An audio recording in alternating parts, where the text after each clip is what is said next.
I'm Hold on, 71 years scanning. old I now, think I saw something. and for most of my life I've There. carried something I never meant Don't to move. carry this long. It's looking right There at are us. things a man can outrun, bad weather, bad luck, even bad memories. But some things don't chase you. They just wait quietly, patiently, like they know time will do the work for them. And what I'm about to say isn't meant to convince anyone. I don't have proof laid out neatly, no dramatic ending tied up with a bow. I'm not here because I want attention or forgiveness or belief. I'm here because the weight of keeping this has finally grown heavier than the fear of letting it go. And I've lived most of my life in the woods, real woods. The kind that don't care if you exist or not, places where the trees don't whisper stories. They just stand there and watch you age. I chose that life for a reason. When you live far enough away from people, you learn the difference between silence and peace. They're not the same thing. For a long time, I told myself what happened back then was over, finished, buried. I built a life around that lie. I would let cabin, long winters, simple routines, but Nippers winters, simple routines. I built a life around that lie. A quiet cabin, long winters, simple routines. I avoided towns, avoided questions. I avoided mirrors, if I'm being honest, because mirrors have a way of asking things you're not ready to answer. But but age does something strange to memory. It doesn't dull it like people say, it sharpens it. The moments that mattered, the ones you tried to forget, start rising to the surface. Not loudly, just enough to keep you awake at night. I'm telling this now because I don't have many nights left. There are people who talk about creatures like they're trophies, stories told around campfires, internet videos, grainy footage, fear cells, mystery cells. I understand why. But what I lived with for 10 years wasn't a monster in the way people want monsters to be. It wasn't fear that ruined everything, it was love. That's the part most folks won't understand, and I don't blame them. I didn't understand it myself, not until it was far too late. When depreciation, deflation, spomple. When something enters your life slowly, quietly, without violence, you don't see danger, you see responsibility, you see attachment. You see yourself reflected in something that doesn't belong to you. I didn't find them hunting me. They didn't stalk my cabin or tear through my walls. They didn't arrive with red eyes and teeth bared. What I found that day in the forest was small, air broken day in the forest pores and Camirail. I forest was small, broken, and helpless in a way that changed me forever. Again, I made a choice back then, a human choice, the kind we praise ourselves for, the kind that feels right in the moment, the kind that lets you sleep at night at first. I told myself I was protecting something that shouldn't have existed. I told myself no one else would understand. I told myself that as long as I stayed quiet, as long as I stayed careful, no harm would come of it. And years passed, quiet years, years where the forest felt less empty than it ever had before. Years where I wasn't alone in the way I'd grown used to being alone. I built routines, I built trust. I built something that felt like family, even though I knew better than to call it that out loud. And that's where the story usually gets twisted, where people expect claws and blood and screaming in the dark. But none of that came first. What came first was warmth, familiarity, a sense of belonging I hadn't felt since before the war, before the divorce, before I learned how easily people disappear from your life.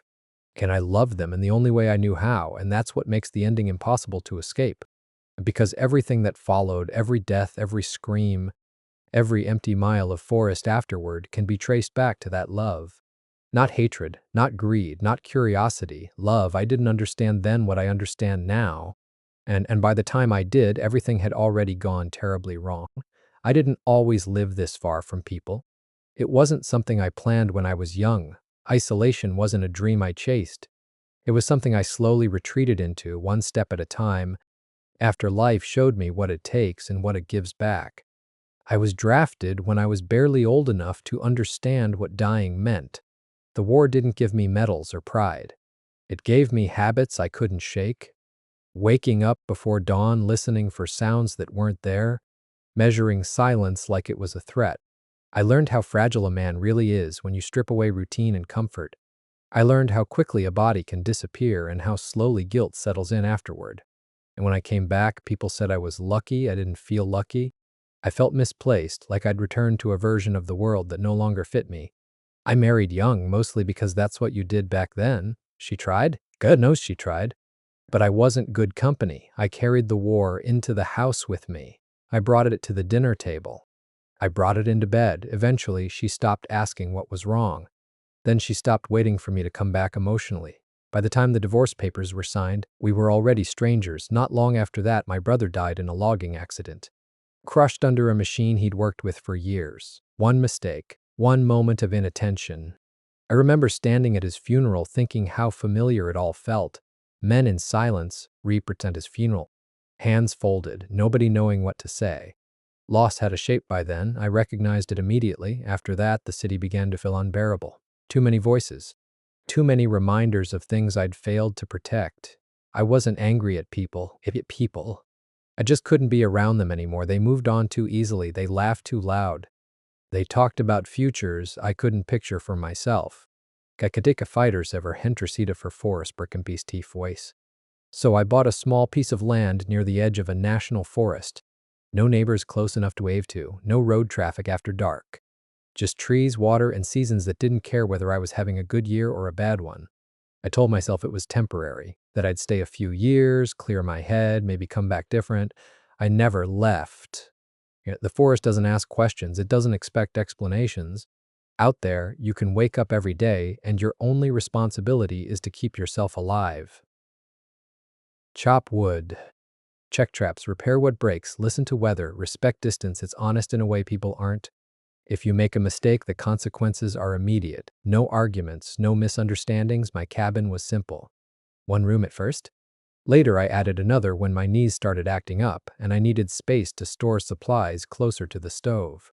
I fished the creek in spring, hunted deer in the fall, canned enough food to last through winter.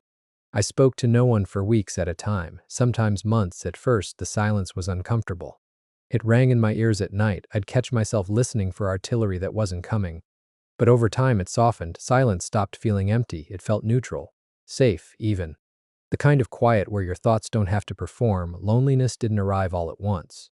It crept in slowly, disguised as peace. I told myself I preferred it this way, no expectations. And for a long time that was true. I didn't miss birthdays, I didn't miss holidays. I let the calendar dissolve into weather patterns and daylight hours, but humans aren't built to exist without connection forever. Even out there I felt it, not as pain, more like a low pressure behind the ribs. A sense that something essential was missing, even if I couldn't name it. I talked to myself more than I realized. I lingered over tasks just to stretch time.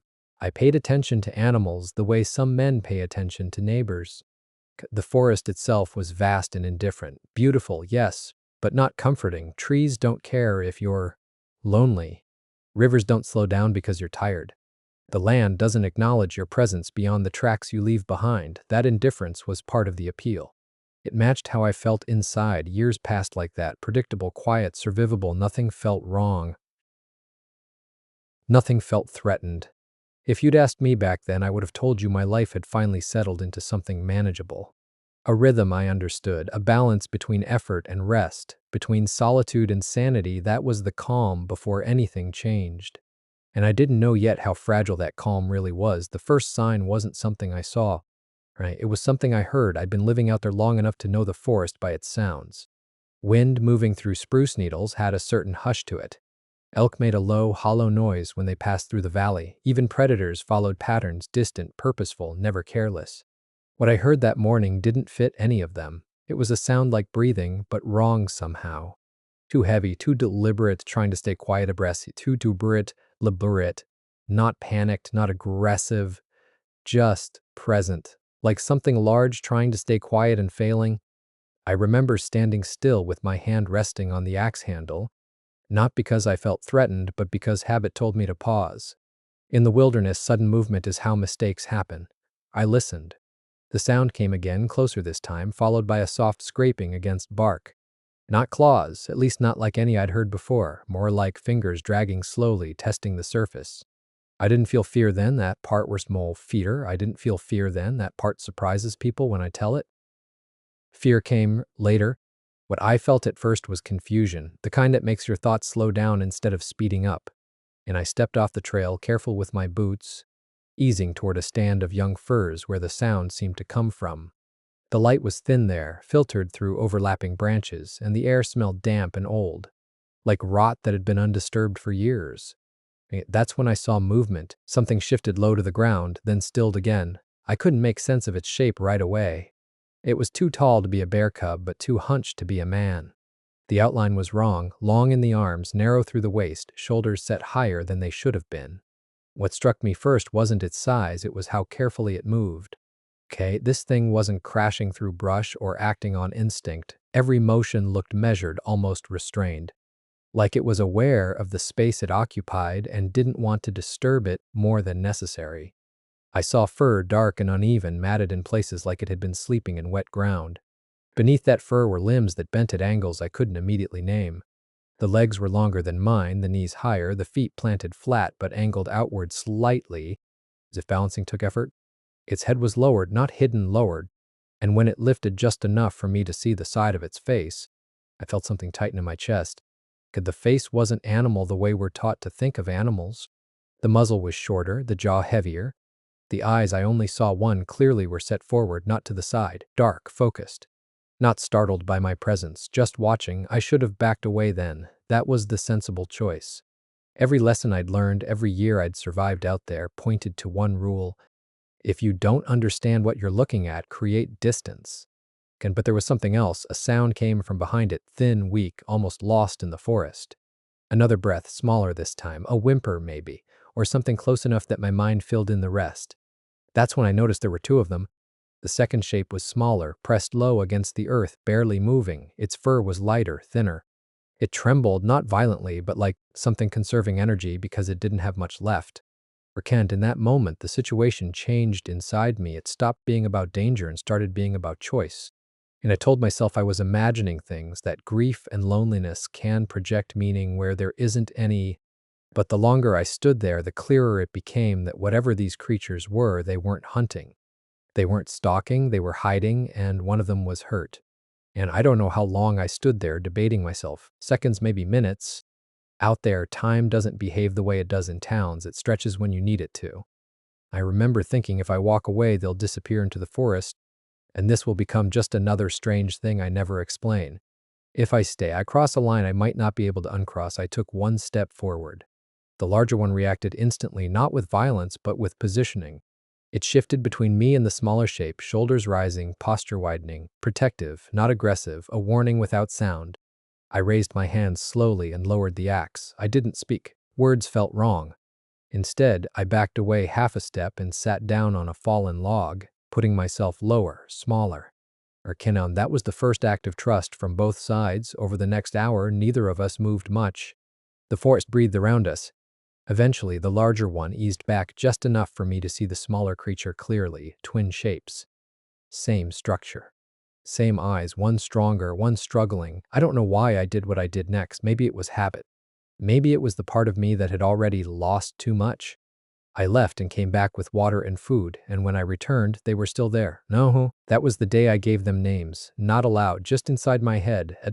That was the day they stopped being unknown things in the woods and became something closer to family.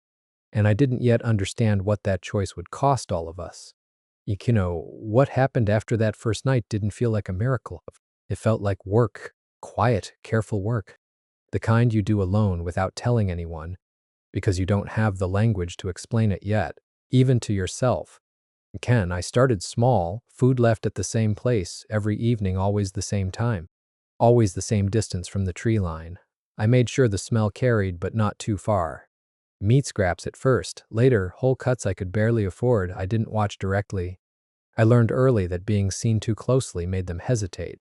So I'd leave, circle back hours later, and study the ground. The prints changed over time. They became more confident. Less scattered, they started approaching together. There were two of them. I understood that quickly. Not because I saw them side by side, but because of the way the forest reacted.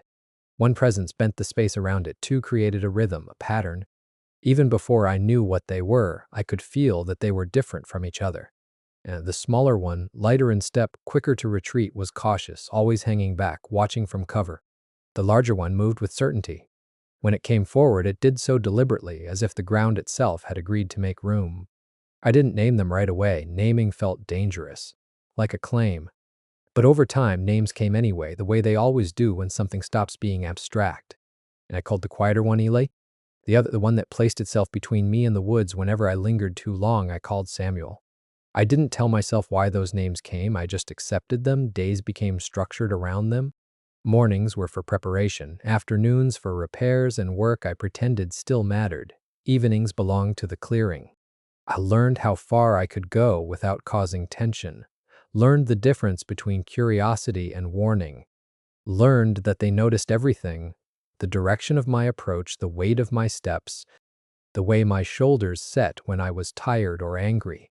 They learned me too, faster than I expected. After the first year, they stopped hiding completely.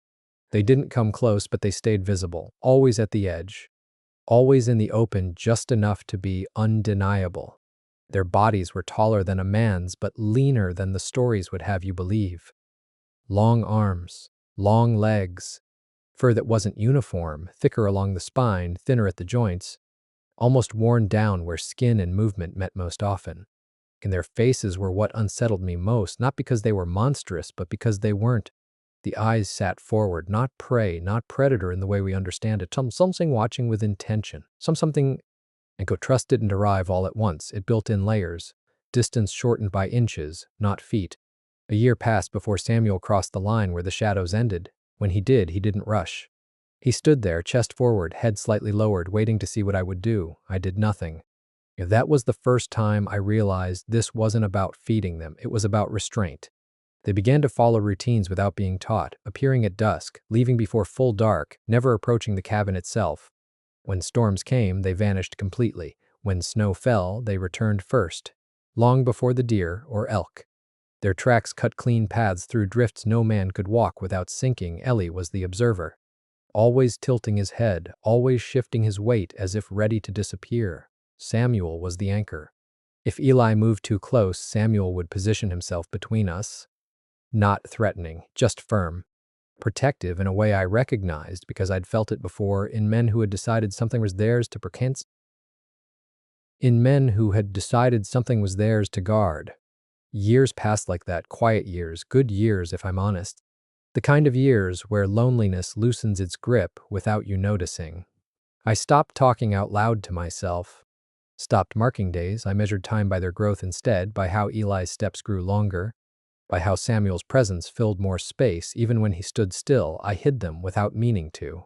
I altered my routines, avoided trails, discouraged hikers with small lies and vague warnings. I didn't think of it as protection at the time. I thought of it as privacy. The way you close curtains when something inside matters. They never came to the cabin, but they circled it. At night, I could feel the perimeter change. The forest felt that held. Like something had drawn a boundary and decided it would stand. I brought them bones once, large ones, too large. Samuel dragged one away and snapped it clean, then returned the rest to the clearing and left them untouched. It wasn't rejection. It wasn't rejection. It was correction. I learned to bring what they needed, not what I thought they wanted.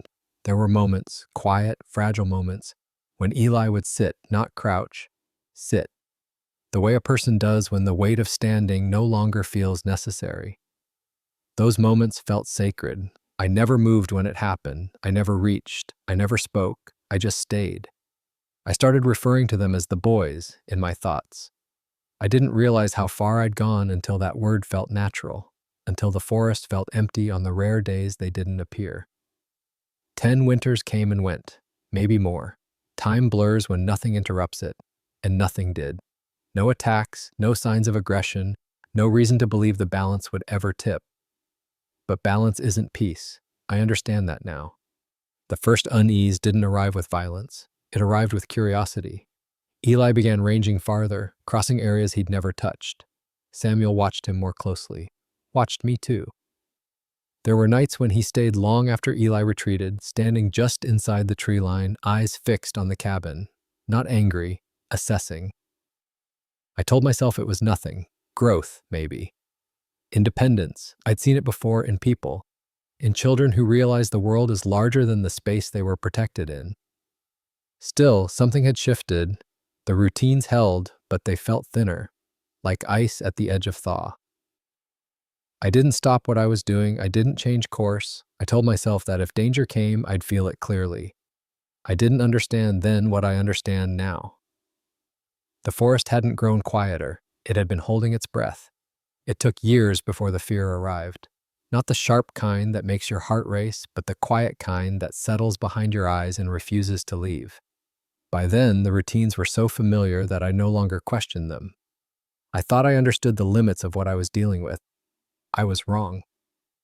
At first, their intelligence showed itself in small, almost forgettable ways. I would leave food in a certain place, hidden beneath brush or inside a hollowed log, and return the next morning to find it uncovered neatly, not torn apart, not scattered, just accessed deliberately. Once I changed the hiding spot without meaning to, my own memory failing me, and yet they found it anyway. Not by scent alone, by pattern. They were watching me. I noticed they began anticipating my movements. If I walked the eastern ridge, they stayed back. If I headed toward the creek, they repositioned without being seen. It wasn't stalking. It felt like coordination. As if they were allowing me space, the way you do for someone you trust but don't entirely understand.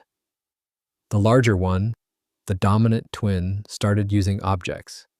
At first, it was crude, a stone placed to hold down loose bark, a fallen branch leveraged against another to keep something propped open. Then it became precise. I once watched from a distance as it used a long piece of wood to rake food closer without exposing itself. The motion wasn't frantic or instinctual, it was measured, practiced.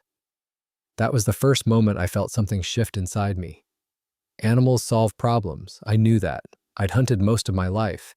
I'd watched wolves adapt, bears improvise. This was different. There was patience in it. Planning. The smaller twin learned faster but deferred decisions, watching the other before acting. That hierarchy wasn't just dominance, it was leadership. They understood consequences. I realized it when I tried to test a boundary. I moved supplies closer to my cabin than usual, curious to see if they would follow. For days, nothing happened. Then one morning, I found a clear sign in the dirt. Deep, deliberate impressions circling the perimeter. Not crossing it, just marking it. A message, not a threat. After that, they never came closer again. They also understood language in a way I didn't want to admit. Not speech, but meaning. I spoke aloud often, the way lonely men do. Complaints, regrets, names I hadn't said in years. When my voice softened, they approached more openly. When I was angry or restless, they vanished completely. I didn't train that behavior. It emerged on its own. Sometimes I'd swear they were listening. The smaller one began mimicking routines, sitting where I sat, tilting its head the way I did when thinking. Once, after I injured my hand, I noticed it favoring one side of its body for days, as if mirroring me. That unsettled me more than anything else. It wasn't imitation for survival, it was connection. That was when I stopped calling them animals in my own head. I never said it aloud, but I knew. And knowing changed everything. Love became heavier, responsibility deeper, and fear, real fear, finally found its place. Because if they were capable of understanding me, then they were also capable of understanding everything else. I had believed I was guiding them, protecting them, keeping control through kindness and consistency. But watching them observe, adapt, and choose made something painfully clear. I wasn't in control, I was being tolerated.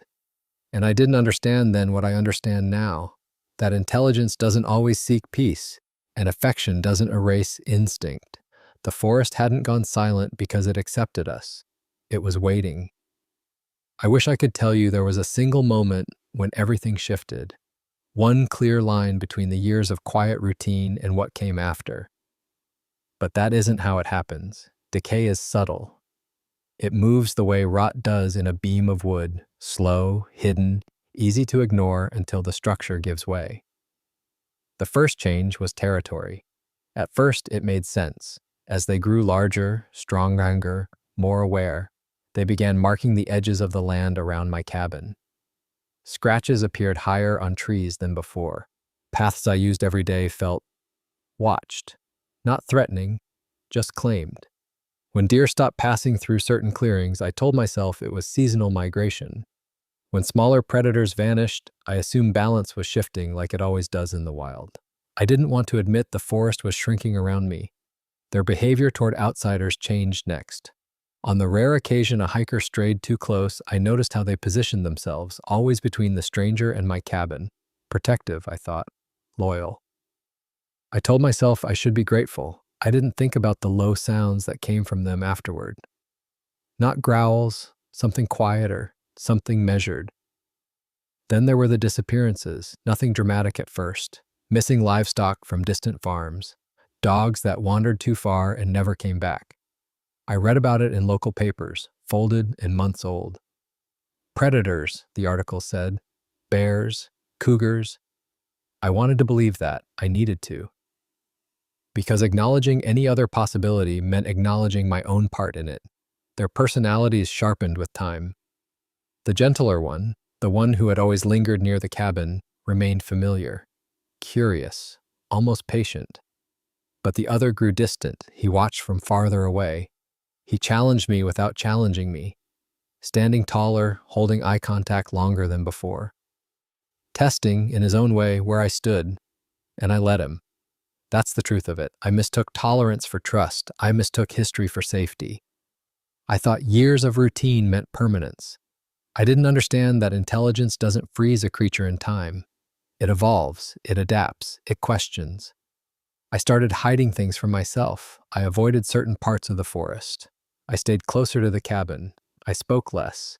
I noticed how they no longer waited for food the way they used to. They took it when they wanted, not aggressively, just confidently. As if permission was no longer part of the arrangement, there were nights I woke to movement outside and didn't go to the window. That should tell you everything. Fear doesn't always announce itself loudly. Sometimes it shows up as avoidance, as silence, as the decision not to look. The moment I should have walked away came late one autumn evening. I had gone farther than usual, checking traps near the creek. The air was cold enough to sting my lungs. I felt it before I saw it. That pressure you get when something is wrong but you don't know why. When I turned back, I realized one of them had followed me. Not close, not hidden, just there, blocking the path. He didn't bare teeth, didn't move toward me. He simply stood, broad shoulders filling the narrow trail, eyes fixed on mine. And in that stillness, I understood something I had refused to see for years. He wasn't guarding me, he was deciding whether I still belonged. After a long moment, he stepped aside, just enough for me to pass. No sound, no threat. But as I walked back toward the cabin, my hands were shaking in a way they never had before. Not from fear of being attacked, but from the realization that I no longer set the rules. That was the final warning, and I ignored it. I went on as if nothing had changed, as if understanding could be delayed, as if love, history, and habit could outweigh instinct. I didn't understand then what I understand now. By the time the breaking point came, the choice was no longer mine to make. The thing about long bonds is that you start to believe they can survive anything. You convince yourself that time has tamed instinct, that familiarity has replaced what nature intended. I believed that because admitting otherwise would have meant admitting I had made a mistake that couldn't be undone. The breaking point didn't arrive with a scream or a sudden act of violence. It came quietly, the way rot does, slow, smelling faintly of iron and damp earth. I noticed it first in the way the forest stopped responding. Birds vanished from the lower canopy. Deer tracks changed direction abruptly, as if something larger had begun claiming paths that weren't its own. Even the insects seemed to thin out near my property line. Instead, I stayed. I told myself this was seasonal, that the balance always shifted before it corrected itself, that I was still needed. The moment itself happened on an evening that felt ordinary. Dull gray sky, no wind, the kind of stillness I had come to rely on. I was moving supplies, nothing unusual, when I felt it. That pressure behind the eyes, the sense of being measured, not watched, judged. When I turned, the posture had changed. I had seen them stand before, but never like that. This wasn't curiosity or anticipation. This was ownership. The larger one placed itself between me and the tree line without sound, without hurry. The other circled wider than usual, cutting off the slope I used to retreat. It wasn't coordinated like an attack. It was instinct settling into place, finally deciding where I stood in the hierarchy. For the first time in 10 years, I felt small. I raised my hands out of habit. A useless gesture I'd used to calm animals and people alike. It did nothing. The smaller one's attention drifted away from me, scanning the woods beyond as if listening to something I couldn't hear. The larger one held still, chest rising slow, eyes locked on my face with a focus that stripped away every comforting story I'd told myself. That was when I understood the truth. I had never been the caretaker, I had been tolerated. Something moved in the brush behind me. A sound I recognized too late, not theirs, something else. A trespasser. Animal or human, I never knew. The response was immediate, fast, efficient. The larger one lunged past me with a force that knocked me into the dirt, and the forest erupted into motion that didn't include me anymore. I didn't follow. I couldn't. The sounds that came afterward weren't rage-filled. They were purposeful, brief. When silence returned, it felt heavier than before, like the air itself was waiting for instruction. I stood there shaking, dirt ground into my palms, and realized the bond I thought we shared had finally reached its limit. Not because of hatred, because of clarity. I no longer fit into the world I had helped shape. I made a decision then, not a noble one, not a brave one, a necessary one. I left. I took only what I could carry, abandoning tools, notes, years of routine. I didn't say goodbye, I didn't look back. I moved through the trees like a guest overstaying his welcome, heart pounding with the knowledge that any moment, the forest could correct my mistake permanently.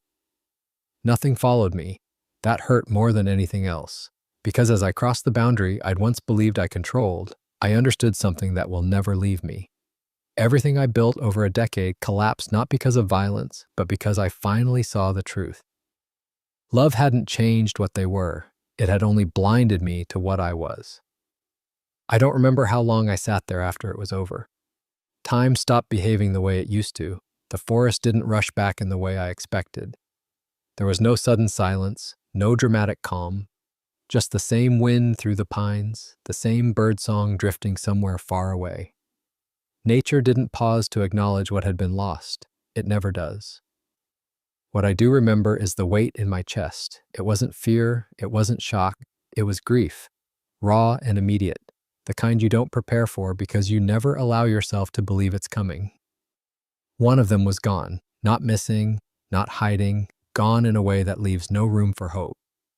I won't describe the details, not because they're too violent, but because they don't matter. What matters is that in that moment, I understood something I had been refusing to face for years. Love doesn't rewrite nature. Time doesn't domesticate what was never meant to be owned. And good intentions don't absolve consequences. The other one didn't come near me after that. It stood at the edge of the tree line, just far enough to remind me it was still there, still watching. Its posture was different now, not curious, not cautious, distant, calculating. The bond I thought we shared had fractured in a way I couldn't mend. I tried to speak, not out loud, but in the way we had learned to communicate over the years. Through stillness, through posture, through the quiet rituals that had once felt like trust. Nothing came back. No recognition, no softness, just awareness. That was when I knew I hadn't just lost one of them, I had lost both. The days that followed were hollow. I moved through routines without purpose. I cooked meals I didn't eat. I repaired things that didn't need fixing. I waited for sounds that never came. Every evening, as the light bled out of the forest, I caught myself listening for footfalls I had once found comforting. The absence was louder than anything they'd ever done. The clearing changed after that. I don't mean physically. The trees stood where they always had. But something essential was gone. The forest felt wider, colder, like a room after someone leaves and takes all the warmth with them. I found signs of departure slowly. Tracks that led deeper than they ever had before. Broken branches along routes I didn't recognize. And then, nothing. No more markings, no distant movement. No presence pressing against the edge of my awareness. For years, they had been my responsibility, my secret, my family. And now, there was only the quiet truth that I was alone again, more alone than I had been before I ever found them. Grief doesn't behave the way people think. It doesn't scream, it settles. It sits with you while you drink your coffee. It follows you while you split wood. It lies beside you at night and reminds you of every choice you can't undo. I buried what I could, not because the forest demanded it, but because I did, because acknowledging loss is the only way to survive it. I didn't mark the place. I didn't say a prayer. I just stood there until my legs gave out and accepted that something I loved was now part of the earth. After that, I stopped pretending this was a story about discovery or wonder. It was a story about failure, about crossing a boundary I had no right to cross, about mistaking patience for permission. The creature that remained never returned, not as family, not as companion. If it watched from a distance, I never saw it, and in a way, that absence hurt more than any confrontation could have. Because what we had built wasn't destroyed in anger, it ended in silence. And silence, I've learned, is what follows when something realizes it can never go back to what it was. By the time winter came, the forest felt empty in a way I had never experienced before. Not peaceful, not calm, just vacant. Like a home after a funeral, when everyone leaves and you're left with the truth that life has moved on without you. That's when I understood the cost, not the danger, not the fear, the loss, because once you stop seeing something as a creature and start seeing it as family, losing it doesn't feel like survival, it feels like punishment. After that night, the forest was no longer a place I lived in, it was a place I survived. The silence changed first, not in volume, but in intention. Before, the woods had been indifferent to me. Birds came and went, wind moved where it wanted, animals crossed my land without concern. But afterward, the quiet felt watchful, as if something had learned how to wait. For weeks, I barely slept, not because I heard something, but because I didn't. The absence was worse than noise. No distant movement, no pacing along the ridge, no shapes at the tree line, just stillness stretched thin like a held breath that refused to release. I told myself it was over.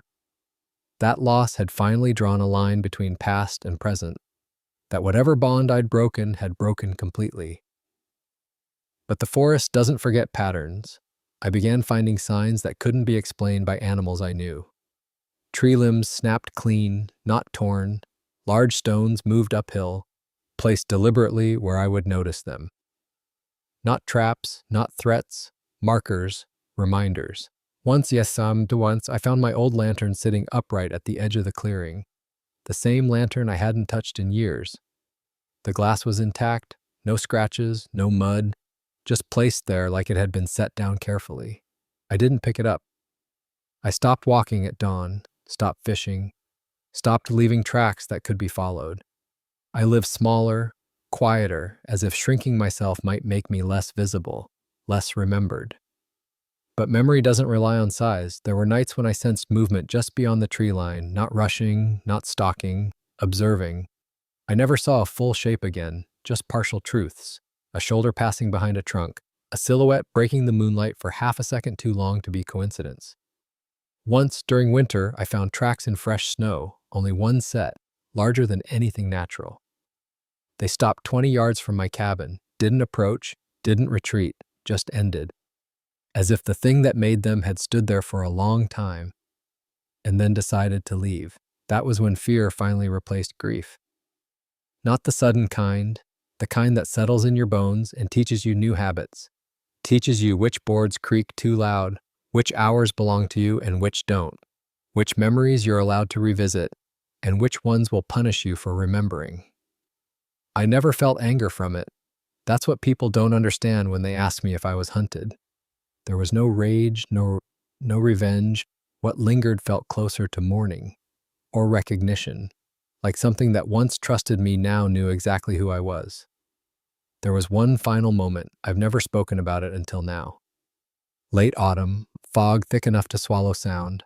I stepped outside just after dusk, and there it was, etched into the dirt near the tree line. Not a footprint, not a claw mark. A shape drawn slowly into the soil. Two lines side by side, uneven, deliberate. I understood then what I had refused to accept before. It wasn't trying to come back, it wasn't trying to hurt me, it was letting me know it remembered. I erased the marks before morning, not because I was afraid someone would see them, but because I couldn't bear to look at them again. There was no closure after that, no final confrontation, no explanation carved into the years, just distance, and memory, and the weight of knowing that whatever survived out there did so with knowledge I had given it. The forest eventually went quiet again, but it was never empty. I am 71 years old now, and most mornings I wake up before the sun, not because I need to, but because sleep doesn't hold me the way it once did. When you've lived long enough with regret, your mind learns to surface before your body is ready. There are things memory will not let rest. I have spent years asking myself where exactly I went wrong. Not in the moment everything collapsed, that part is obvious. The breaking point was loud, violent, and irreversible. No, my mistake came much earlier. It came quietly. It came disguised as kindness, as loneliness, as love. I believe that because I had found them young, because they depended on me, because they followed my routines and accepted my presence, that I had somehow rewritten the rules of nature. I told myself I was different, that my intentions mattered more than their instincts, that affection could override what they were. I didn't understand then what I understand now. Love does not domesticate what was never meant to belong to us. I wasn't dealing with animals, no matter how much I wanted to believe that word made things simpler.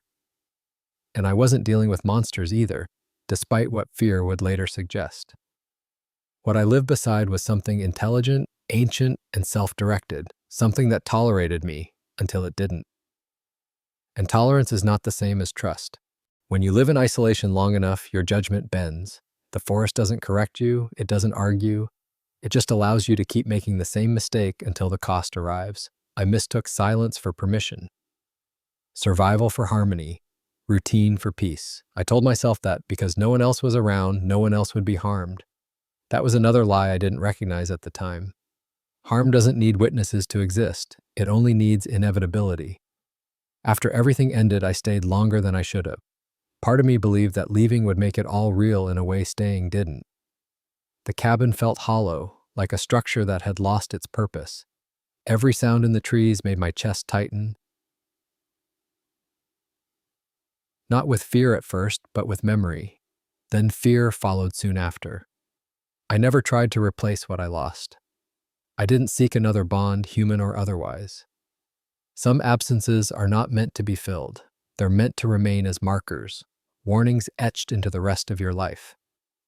I've heard people say that curiosity is what gets us into trouble. I don't believe that. Curiosity is neutral. What destroys us is attachment without humility. The belief that because something lets you close, it belongs to you. The arrogance of thinking proximity equals understanding. If you take anything from this confession, let it be this. There are boundaries the wilderness enforces eventually. Whether you respect them or not, you can cross them quietly. You can cross them with good intentions, but you cannot cross them without consequence. I don't share this story to prove anything. I don't expect belief. I've lived long enough to know that truth doesn't need agreement to be heavy. I'm not asking you to search the woods or fear every shadow. I'm asking you to recognize the danger of mistaking loneliness for purpose. Some things are not meant to be studied closely. Some lives are not meant to intersect with ours beyond a passing moment. And some bonds, no matter how real they feel, are violations of a balance older than any of us. I loved them in the only way I knew how. And that love was not enough. It never could have been. The forest still stands where it always did, indifferent, unburdened by what happened there. That, more than anything, should tell you how small my role truly was, how temporary, how foolish it was to think I could change the ending. I carry this not as a warning etched in fear, but as a weight earned through regret. If you ever find yourself alone enough to believe you've been chosen by something out there, remember my mistake. Being allowed close does not mean you were meant to stay. And if something ancient looks back at you without fear, that should be the moment you walk away. Some lessons arrive too late to save us. All we can do then is leave them behind for someone else to find.